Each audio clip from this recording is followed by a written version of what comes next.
Very excited to have you with us, Rhonda. um, Thank you so much. Wow. I mean, every time, I have this crazy feeling of like, we want to hear the introduction, but no, there should be much less introduction. So thank you so much, though, Adam. I appreciate the honor and grace of that. of course. So I figured we could probably start a bit more broadly. So the session is titled Sustaining and Cultivating Joy When Building Towards Social Change. And a lot of your work is centered around just that, how to build mindful practices that can aid in the fight for social justice. And even a lot of it is about how that can be healing.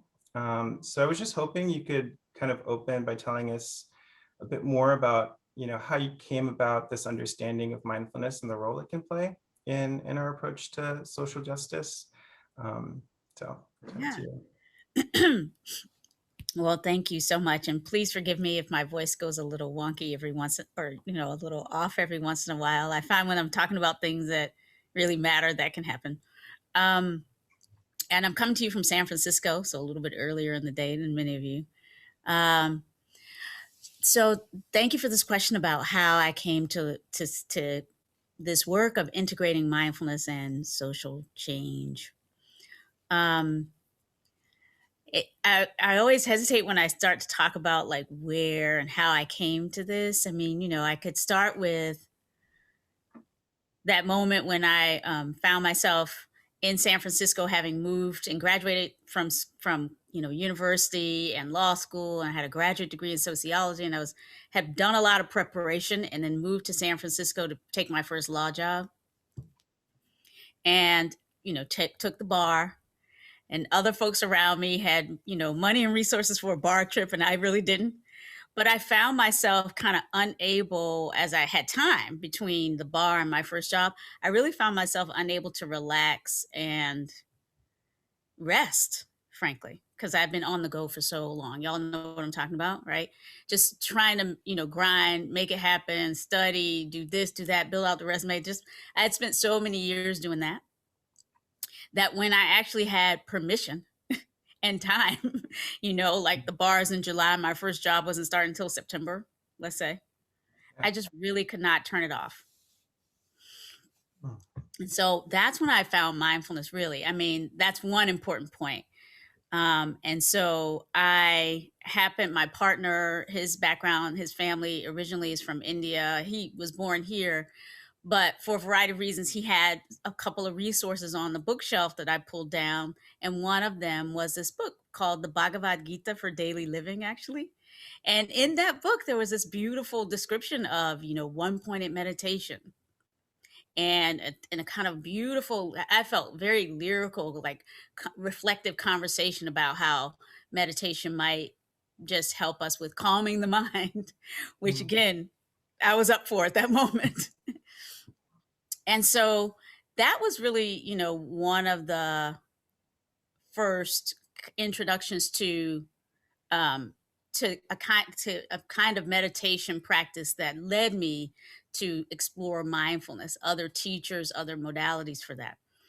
Um, and I, did it for a long time as like just a personal practice to help ground me, so that when I started that job and continued working at this law firm and doing all this kind of stuff as like the only Black woman at a law firm at that time, representing AIG and all these huge companies, it was really something that I personally needed as a lifeline, and I continued that after I left practicing law and going into academia. Again, similar kinds of circumstances, one of the only in an environment not necessarily created for people like me to thrive, with a bunch of new responsibilities. I had like 200 first year law students that very first year, like all of the day students. Like, it was kind of crazy. So these practices were really helpful for me to just survive, frankly, Mm. at first. And then at a certain point, I realized when I was I started early on teaching seminars on race and law. And as I was teaching those too, I was really feeling, the challenge, the sort of non-cognitive or beyond cognitive and intellectual challenges of studying about racism in law and our history with people from all walks of life, different countries, right here in San Francisco. It was not easy. And so again, I was drawing on these practices. And so it's because I think this combination of my own life challenges and the way that mindfulness meditation was ultimately a resource for me, but then also the particular work I was doing in the world as a lawyer and then law professor was also kind of highly stressful. These were the kinds of experiences that led me to have like a real personal sense of how these practices could help me with regulating my emotions and dealing with stress as it might come up. Mhm. And I would see my students going through these ups and downs and really felt like there must be a way that I could offer greater support to them as well. And so that's sort of how it started. And then I also found a group of meditating lawyers and law professors and a teacher here in San Francisco that was working with this group of law folk and inspiring us and, giving us this kind of this support to think about different applications. Like, so he's Mm. this well-known teacher, Norman Fisher, who basically was sitting with a small group of lawyers. We still sit together, and inspiring us to think about this connection between our personal meditation practices and our work in the world. So having this teacher who'd been like, leading practice communities for years, work with us, and after a number of years basically start saying to us, you lawyers, you all can actually maybe take some of what you're learning out into the world. Maybe if you're a law professor, if you're a judge, we had some judges sitting with us. And so I had the support of this community, Mm. a kind of a well-led practice community, and that inspiration to say, hey, what you're doing here is for you, but it's not only for you, it's also for the world. And so it's both then my own personal experience, but also being, I think, a part of a supportive community of practice where we were encouraged in that community to Mm. think beyond ourselves and our own personal needs, and to think about how to apply mindfulness in a way that would integrate it into our work. And so that with that little extra nudge, I started offering it to my students in my race and law classes in different ways. And then I was already writing and doing scholarship, of course, you have to do as a professor. And I just started writing and looking at the research on mindfulness and how it might apply. But really, again, at the end of the day, it's really the main driver, I think, has been my own personal experience Mm. as a woman of color in all of these institutional spaces where you just kind of need something more than all of the training I got at the University of Virginia, the 3 degrees. And I was also trained as a military officer, frankly. I had a lot of training, but I really realized at a certain point that my grandmother, who Mhm. had been born in 1906, only went to school up to elementary school. But when I came into the world and spent some time as a little girl living with her, I could see her get up every day. She had this kind of practice. For her, it was Christian based, frankly, centering prayer. But I saw that she had a way of like approaching her day and Mm. centering herself and then going out and doing stuff that, none of my kind of fancy educational training had given me. So it's all of that like made me feel like, you know what, there's something that is missing here. And that's when I really started to explore bringing mindfulness together with teaching law, and then beyond that with social justice work. Absolutely. And, I can completely relate to, seeing that within your own family, like the practice being maybe rooted in prayer, but then also seeing the power of that and helping people to stay centered when, they may not have had the opportunities that we had, but they really did build the tools to sort of navigate this world, right? Exactly. Um, So I think, something else you mentioned as you were talking through that was a big part of this being around kind of building awareness for yourself. And I kind of want to turn it a little bit and talk a little bit about this idea that, or something that I've seen in your work around, how that kind of self-awareness can like help us better understand our biases. And Mhm. then I know another thing you talk about is color insight. Just be great to hear a little bit more about that. Yeah. Yeah. So For a long time, I've been actually teaching for 22 years now. It's kind of crazy. I don't know how has the time passed? But for a long time, teaching race and law, um, people would actually sort of wonder why. Why are because we went through a period there where there was this, great emphasis on color blindness and a Mm, feeling that we had already done all the work. We had had the civil rights movement. We had had Martin Luther King, right? Obama was ultimately elected. So for many years, um, there was this kind of question like, why are you teaching about race and law? I mean, haven't we moved past it? mm, And there was a sense that, like, if there was anything left really to address, at most it was like implicit bias. Because explicit bias clearly had been vanquished. Clearly no one was explicitly racist anymore or biased or sexist anymore. mm. Especially, the young people, right? There's all of these narratives. Yes. So, but yet there was a lot of research confirming, in this, social psychologists, cognitive scientists were telling us, actually, we understand this effort to be colorblind. And for those of us in law, we could see this as a project of our Supreme Court, right? Pushing this idea in law about how you get beyond racism by getting beyond racism and minimizing reference to race and all that. Mm, So we had law with this narrative of color blindness, and other, right, leaders pushing this narrative of color blindness as a kind of partly well-meaning response to a really deeply racist and biased past, saying, well, we really want to move beyond that. We don't want to do that. So it comes from a well-meaning place, but unfortunately, um, that it doesn't always from a well-meaning place, because that language of color blindness got hijacked by folks who just wanted us never to look at race and racism or address it at all, mm, and that became difficult. But basically, then for me, I'm an interdisciplinary scholar and researcher and teacher, right? My background is in sociology before law. So looking at the social psychologists, you could see their research was confirming, okay, the mind does do bias. Whatever we think we're doing is one thing, but we inevitably are imbibing bias.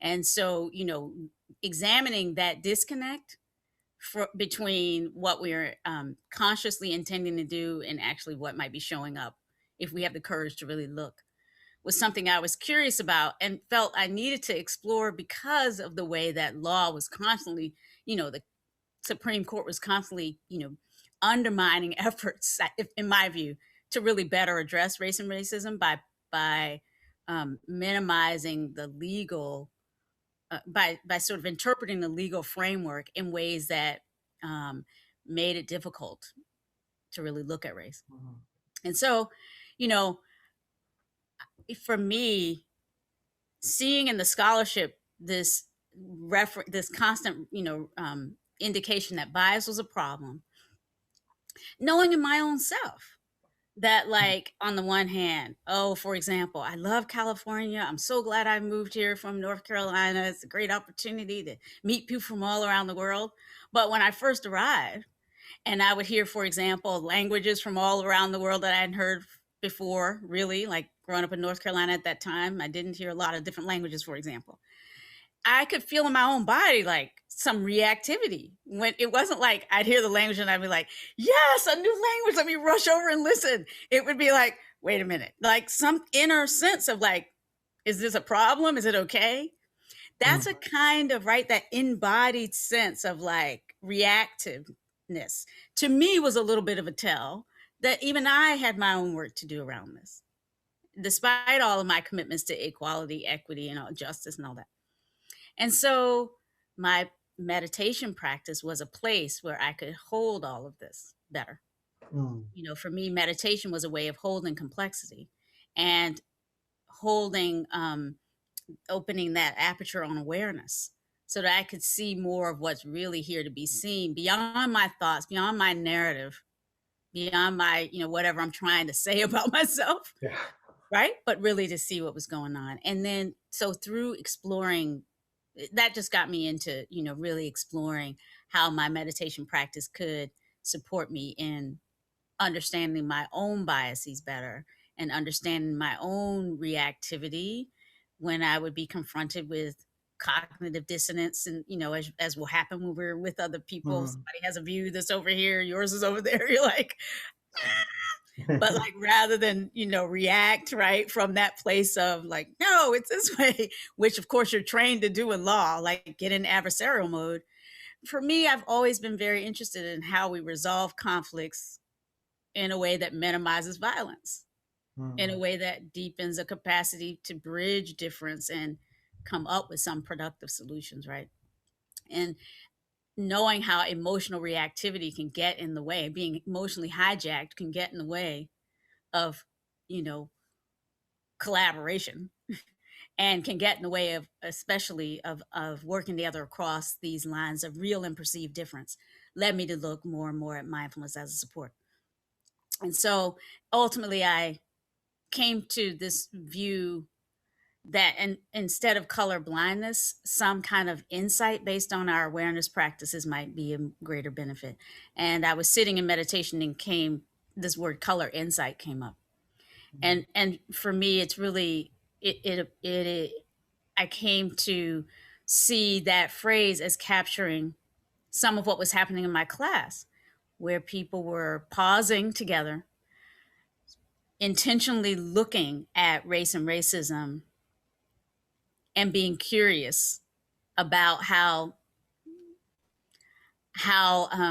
and how we might have internalized patterns and teachings that go against what we say we believe and want in the world, by having an ability and a will to turn toward rather than away from this aspect of our experience, our actual lived experience, and to bring mindfulness to bear on that in a way, but also to bring compassion in, because research shows that if we are at all likely to start judging ourselves, compassion helps. Having a self-compassionate, supportive way of holding, right? That moment where we're seeing that disconnect between what we want to be and what's really happening inside. If we aren't supported with compassion, we're more tempted to reject the learning and deny and refuse, right? This Mm. invitation to learn. So turning toward with compassion and with each other, totally believing in the wisdom of what was happening in my classrooms, where students were learning from each other by coming together week after week with this kind of commitment and with the support of these practices. And then finally, deepening that will to take action in the world, and to see this as kind of a lifelong path, knowing that it's not like a competency thing or checklist thing where you're like, oh, I had a class on that. But that this going to show up for us, because well, we're social beings, and these patterns around identity are constantly being reinforced, right? Revivified, new stories, new narratives about who belongs and who doesn't. So we need these lifelong supports. So that is, in a nutshell, what I meant, was what I was trying to capture by this term, color blindness or color insight. And I think the point about this being a lifelong journey maybe brings me onto kind of another topic I wanted to make sure we touched on. I know we can't kind of escape the events that happened last week, and in particular the violence against the six Asian American women. We know that violence against Asian American Pacific Islanders is not new, and that this history of oppression in the US context hasn't always been taught in schools. And even in just like the narrative around, how to classify it. And I think, part of the struggle between kind of intersectionality and looking at both, the fact that they're women and Asian, and, there's this tendency to maybe want to zero in on one, right, around naming it. I think in terms of this recent event, for many of us, I think some of the things that we've been hearing is just like, not surprising, but also I think there's a real challenge around how do we think about sustaining kind of this fight, Um, and it'd just be great to hear a little bit about how you think about how this could be more sustaining, or how mindfulness can help us like in trying to sustain the fight against racial injustice. Well, I wonder if this might be also a good time to drop in a little bit of practice, Yeah.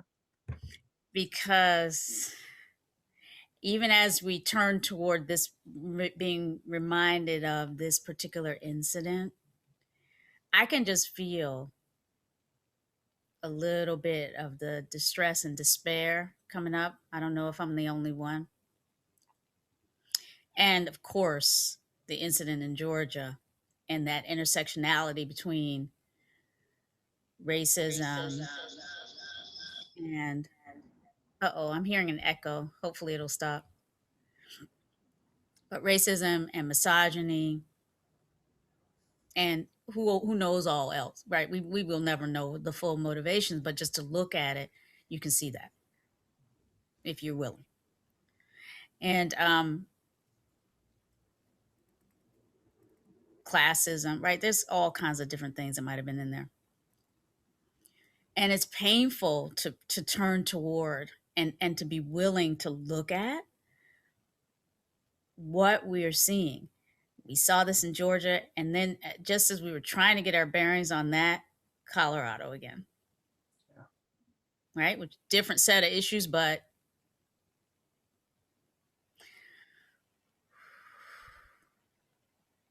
calling on us, if we're willing, not to go numb, not to turn a blind eye, if you will, but to really turn toward. And that's not easy. I put my hand on my heart in a gesture that psychologists and psychiatrists have said can help when we're feeling this kind of distress, right? There's research that shows our own well-placed hand, just like it's true when we place our hands on our friend, someone we love who needs a little extra support. Turns out on the heart, the heart region of the heart, region of the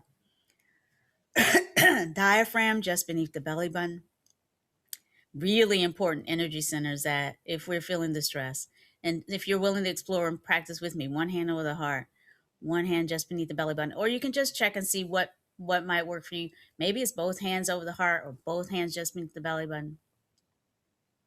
And of course, if you do any of this, I mean, you can just always experiment and just see different things that support you. In a given moment, it may vary. So the invitation then is to just pause with ourselves in this moment,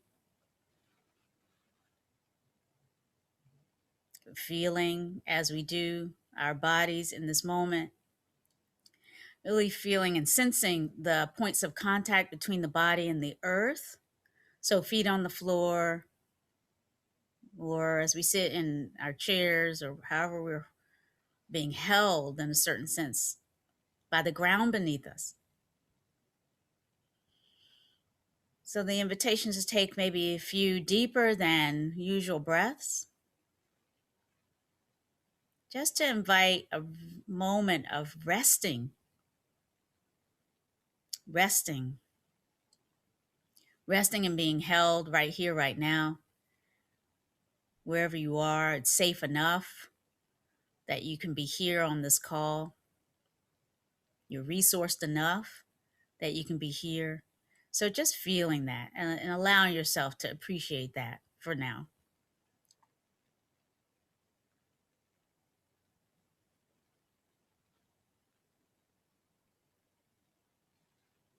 So as you become aware of the body resting in this contact with the good earth, allowing the body to rest in these moments, the invitation is to allow the mind to rest on the body in a certain sense, just as the body rests in the chair or in the seated position. So when I say allowing the mind to rest on the body, what I mean is letting the attention rest on the gentle sensations of breathing in and out.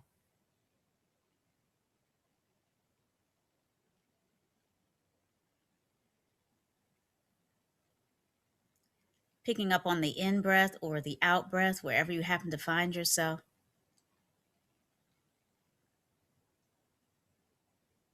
And continuing to follow along, gently noticing as you, for example, on the beginning of an in breath, just as you begin to breathe in, follow it up to the top of that breath, gently noticing the spaciousness around your breathing.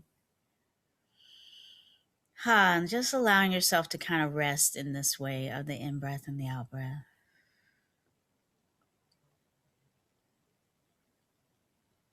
Expanding your attention to sense the breathing as an aspect of the whole body right now. So really see if you can allow the focus of your attention to encompass, like very gently, just maybe in and out, but really this whole body, breathing, being breathed, if you will, the whole experience of the body as you breathe. Again, just resting in the spaciousness of that.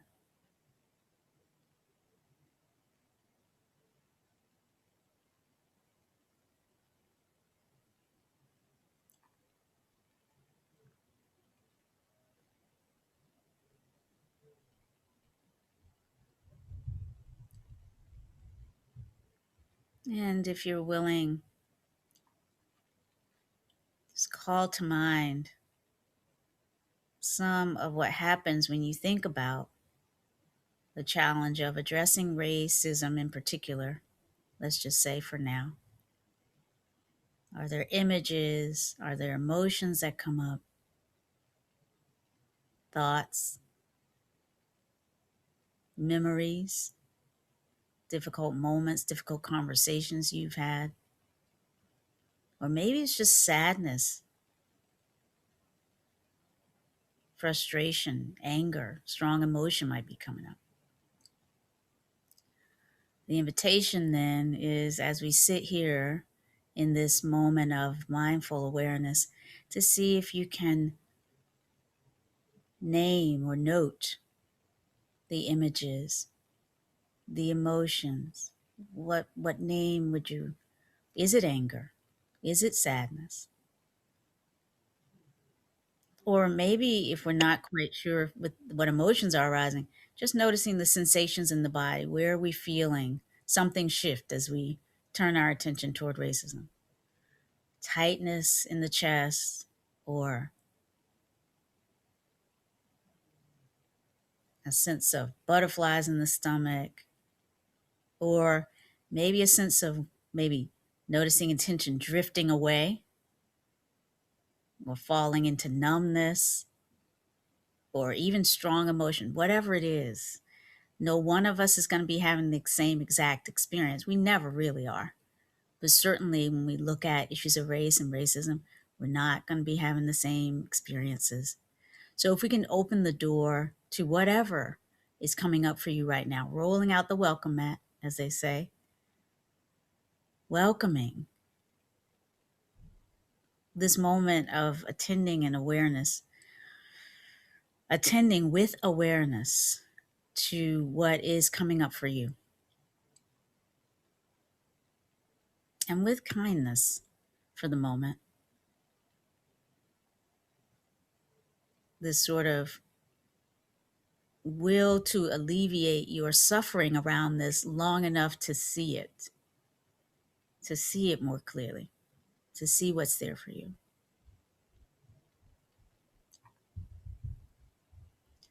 So again, breathing in and breathing out, and maybe if you're willing, having noted something that came up for you just as we invited a reflection on race and racism in your own experience. For now, if you're willing, just to allow the images, the thoughts, to be open to the emotions kind of dissolving just a bit. You might notice what else is here. What else is here? As we sit and invite, again, settling into a sense of belonging in this moment, a sense of support in this moment, a sense of groundedness in this moment, the ground beneath us, the breath supporting us. So once again, as best you can, resting in this field of awareness, feeling the capacity to hold the various different strands of your experience right now, and to be nourished by awareness of your body being held in this moment in relative safety as you breathe in and out, the resourcing that comes from a conscious breath happening for you right here, right now. All the many different ways your body is supporting you in being well right here, right now. So perhaps on the next in-breath, noticing what is well within you. Feeling if you need that extra support, the body maybe placing the hands on the knees, or for some of us, maybe just wrapping the arms around our shoulders, like a little bit of an extra kind of hug right here, right now. So really allowing ourselves, as we settle back in, to feel the support of these practices in this moment.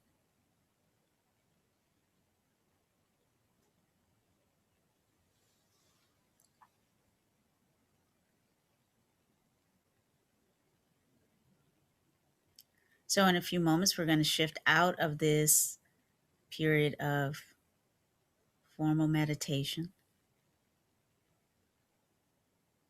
And as we prepare to shift, I want to invite you to sense into a way in which this practice has impacted your experience of this reflection on race and racism. Or perhaps there's one word or phrase that's coming up for you about how your practice of meditation might support you in exploring bias in the world and in working to minimize it to the degree you are committed to doing so. What's coming up for you in your experience? What question might you have? What golden thread, I sometimes call it, might you carry from a moment of practice like this into the rest of your day, into any work that you might do around addressing race and racism from this moment forward?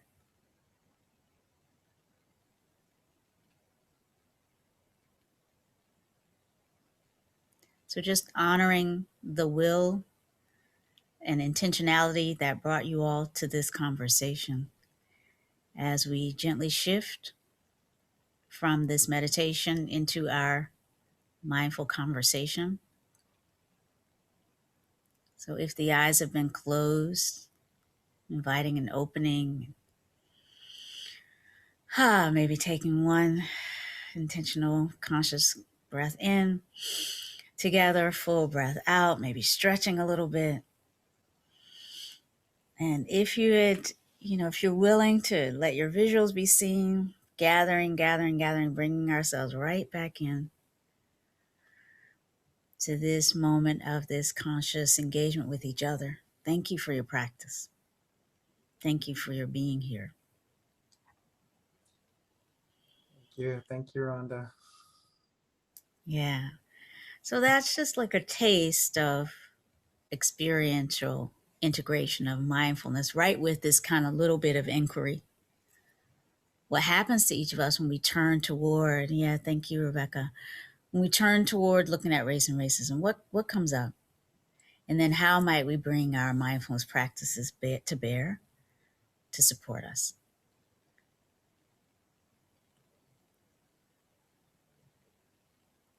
I've had the opportunity sometimes to sit in circle with folks and ask, what is it like when you're asked in a classroom or in a space with folks you don't know to talk about race? And all of a sudden, and really to look at what happens literally in the body. Thank you, Jana. Is it Jana? Jana? Thank you. Yeah, I see you. So that question, what comes up?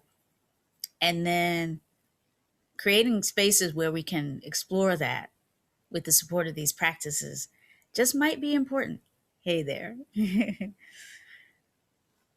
It might be important just to create spaces, right? Where we could just say, look, this is real. And it's not just a cognitive thing. It's not just learning some things, although there's a cognitive dimension to it. We need to learn some histories. We need to learn some words. We need to, right, find some common language, and that can be challenging. But we're human beings, and we are carrying a lot around this, all of us. So, can we find ways of entering into these conversations that honors that? Like, it's not going to be easy. It may never actually be easy for us to really look at race and racism. Given our history, why would it be? But that doesn't mean we can't do it better. And to me, there's at least a hope, a hope, a genuine hope arising out of my own experience and out of the kind of grace, in a certain sense, of knowing that we're not the first human beings to struggle. We're not the first generation, right? Just let's just pause and think about it. We here, as we sit where we are, as they say, the dreams of our ancestors. No matter what our background, we are like we are here because generations and generations and generations before us have been met with all kinds of what we now call identity based challenges and somehow managed to survive. So as we sit and we enter into these conversations, just knowing, right, we are survivors, or else we wouldn't be here. But that doesn't mean that we necessarily know how to make sure our next generation can thrive. So it's this combination of reckoning with our vulnerability, but coming at it with a sense of strength, like we can do better with this. But to do better with this is to have more of a capacity to hold complexity. And for me, mindfulness helps with that. So just curious, any thoughts, reflections, what comes up for you? What do y'all, I know we have to end soon. So Yeah, I'll turn it over to you, Adam. What do you think about? I'm gonna open it up for Yeah. folks to comment, but I also just wanted to share just some articles and resources that I found helpful in kind of considering some of those questions. Um, and I think at this point, we can open it up to folks. It'd be great to hear if folks have questions, Yeah. can do that. Questions or just or reflections and Reflections. also questions. So what came up for you? Hi, Stephen. I see your hand there. Hi, Rhonda. Thanks so much for being here, and thank you, Adam, for leading this, and Jose and the whole Mindfulness Leadership Club. You know, when thinking like holding this complexity and trying to understand kind of what's going on during a practice like this, like my head just starts swimming with the complexities and the thinking, and how do you kind of find that balance between the thinking about something versus like the understanding of what's coming up for you, because I think for the where I am in my journey, those are still kind of intertwined. Yeah. Well, so I will say like one of the core invitations of mindfulness is to kind of identify as you practice ways of becoming aware of thinking mind as like thinking mind and noticing the temptation to kind of run with it, which is what we've been trained to do and rewarded for doing in academia, etc. But mindfulness is about kind of creating a little bit of a gap and really noticing what thinking mind is like. and realizing there are other minds that we want to bring to bear. We want to be aware of sensory mind, like what's happening in the body. We want to be aware of emotions. We want to have much more richer dimensionality, right? A multitude of dimensions we want to bring to bear here. So TES, thoughts, emotions, sensations, the three key kind of domains of sensory or sort of embodied experience that we want to bring awareness to when we sit. So just noticing thinking mind. I mean, this is not to say we won't later, integrate our projects, right? I love Adam was putting those resources. There's so many resources, right? For learning and thinking about what to do and strategizing. But the idea of bringing mindfulness in is to say that there's a time and a place for that, but there's also a time and a place for this embodied awareness. And so we can notice when our mind is getting going. How many of you mind starts to race, all kinds of things? So this is why we practice on a regular basis. This is why we do daily practice. So that when we're given an opportunity to sit, we actually have built up that muscle for noticing, there you are, thinking mind. I'm gonna let those thoughts kind of pass for now. I have the imagery in my mind often of dropping the thoughts like on a leaf in a river, letting just flow by, or imagining thoughts as clouds that, like on a blue sky, just pass on by. So embed these practices for noticing the thoughts, but not seizing them, not taking the bait. Not taking the bait is a really, really important practice for bringing mindfulness, the spacious ability to just sort of expand the aperture on what is here. If we seize one line of thought and one way, then all the other things that might be here for us to see are not able to kind of come in, right? So that's what we're practicing with and working with, Stephen. And I thank you for that question, because I think you're probably not the only one. So how do we practice? Yeah, how do we practice that? Thank you. Thank you. Jonathan, I think is the hand up next, if I'm right. Yeah? Yes. Can you hear me okay? Yes. Great. First of all, thank you very much. I really appreciate this. This was much needed. There were a couple of themes you touched on, one of them being kind of the adversarial nature of law, and I can't help but think, like, so much of our culture, our socioeconomic, our political culture work is based on, is kind of foundationally adversarial and competitive. And you mentioned vulnerability, and that strikes me as such an important component of mindfulness, of racial justice, kind of that approach. I might be a little broad for the time we have left, but I'm just curious if you could speak a little more to that. How do we navigate that in a culture so dominant with competition, individuality? How do we cultivate vulnerability and empathy and community? Thank you for this question, Jonathan. And I am mindful that we don't have very much time, so I'm going to just really say a couple of things about, again, holding complexity and multidimensionality. And, for me, law is just one kind of training, but it is a formidable one. Just like, all of these trainings that the studies that you're doing right now, they form us. And so part of what happened for me moving from sociology to law was that I had a little bit of a lens on law. Like I came in being able to see, okay, I'm being formed. They're trying to shape my thinking into a way, like thinking like a lawyer. So I was aware of it as a socialization process,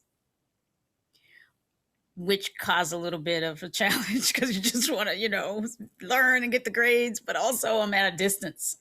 But I think part of this is what actually mindfulness can open up for us. And it can be a little disorienting sometimes to start to open up that critical distance between the things that we're doing and right wanting to do in the world.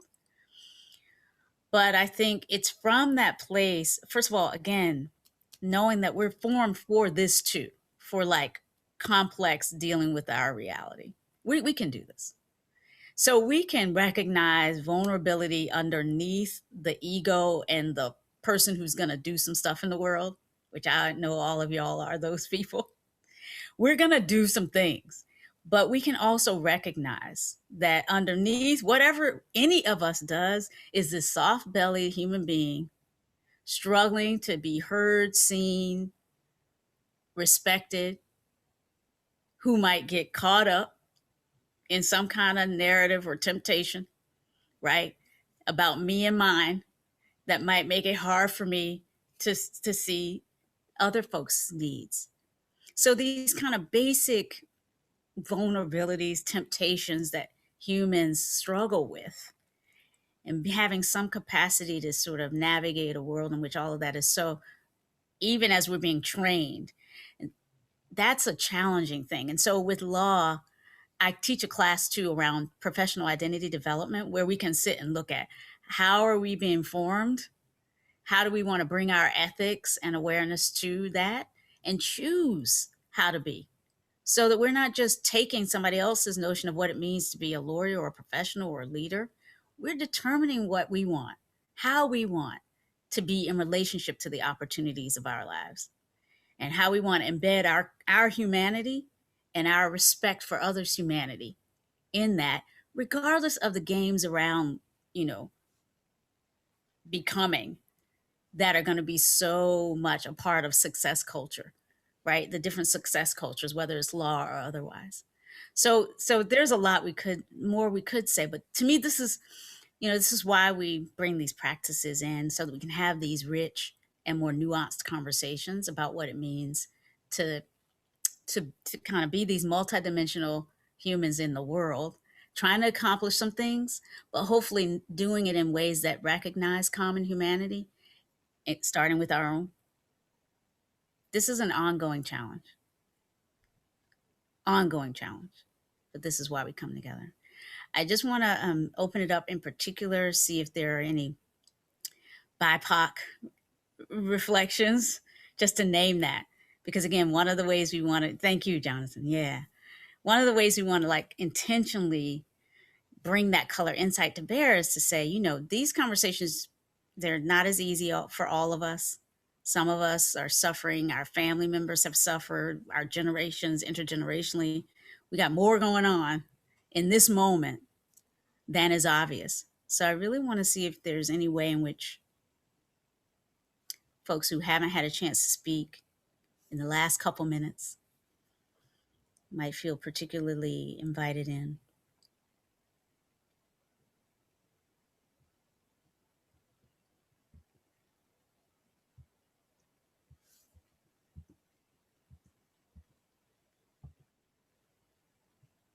The floor is yours.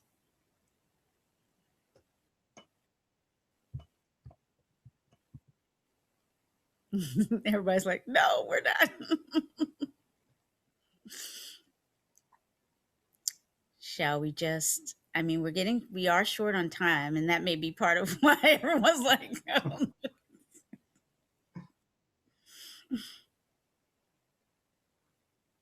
We could also close with a meditation. Are we closing right at 10 till, Adam and Jose? I believe so, right, Jose? Yeah, I think we're right on the mark. I still have a few more minutes so I can stay on. And Rhonda, I don't know if you have 5 more minutes, and Yeah, if sure folks do. want to stick around, we can do that. Yeah. I can speak for my own reflection, and I think for me, what has been coming up is, particularly around how to show up as an ally who also experiences like racial oppression in this country, and how to make sure that in showing up, I'm centering the voices that are in this particular moment having facing the most challenges. Yeah, and I think the emotion for me is just like a lot of sadness, which can be hard to sit with, I think, and probably like being a part of this like MBA community, I think we're so used to being able to do something about the things that are happening around us, right? And kind of having more immediacy around solving some of the challenges that we see. But the perspective on this being a lifelong journey, I think it's a good reminder that it's about consistently creating the space for this Yes. to make sure that we're moving in that direction. Yeah. Thank you for amplifying all of that, that as we try, and it's so, I feel personally how that it's really, really important to try to build these relationships of collaboration and learning that ideally can extend, we don't know for lifetime or what the season will be, but building kind of, working to build trustworthy relationships where you can learn from each other. That really should be a high professional leadership goal for us, because we need people around us who can tell us what we need to hear, and that, what might be hard for us to hear or hard for us to see. And we need that kind of, we need that to be a relationship where we feel some friendliness in there sometimes to get us through what will be hard moments, for sure. And but from that place of knowing that we're not alone and that we're resourced and supported and we have some friends that we can work through with these things, then we can have some of our own angst met, like get our needs met. Like if we need to talk about what's happening for us and our sadness and our despair, we have a place for that. And from that place, then we can, create space to say, I also I have space in my life and heart and being and body to hear what's happening for you. So it is about self-compassion. We haven't actually, this is the first time I'm naming that what we're talking about here is this compassion for the self, the will to alleviate our suffering as we work to alleviate others, and the joy that can come from doing that with other people. I mean, how many of you just feel a little bit more like supported just knowing you had each other today to talk about things that matter, to be with each other for a moment, right? If we can have, some sort of commitment to cultivating spaces and groups, like communities of practice, I sometimes call them, where our intention is to kind of keep showing up for each other. I think my classrooms are 14-week communities of practice, but that class ends, and then what? We need maybe, again, some new ways of building, and we can with all of this new technology and all this stuff. We have new opportunities actually to build longer standing communities of practice so that we can practice together. In my book, I use the phrase rotating the center of our concern, so that sometimes it's about we're all together asking, how are our Asian American Pacific Islander community members feeling right now? What is up for folks who are feeling particularly triggered? And can we just listen and create space and learn something about that particular pain, the particular need for cognitive learning about histories, learning about experiences? Yeah. So just that's an example of rotating the center, of saying, today's talk, in fact, we're planning a session at my university right now, and part of my work is to co-lead our anti-racism, diversity, equity, inclusion work at my law school. And we were planning to do a session next week, actually, for our Asian American Pacific Islander community in respect of the incident in Georgia. And we were just getting that plan off the ground when Colorado happened.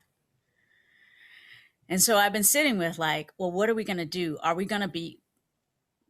There's going to be an energy that might say, let's just make it generally about gun control. And I feel that because I sort of feel like there's this huge issue about violence and guns that we really need everybody. But I don't want to miss this opportunity to come together and ask, in San Francisco, what do we need to see more clearly about anti-Asian racism? How it's on the rise, how it's harming people, how people are suffering, even those who look like they're successes and are, right, supposedly living the life. How are they vulnerable? How are they feeling their kids being vulnerable? And how does that link to a legacy and a history of white supremacy that is, has its own San Francisco version? We need to know that. We need to have time for that. And as I was thinking about this, again, building relationships and having these relationships of support. My partner, as I mentioned before, Indian American. Honey, what do you think?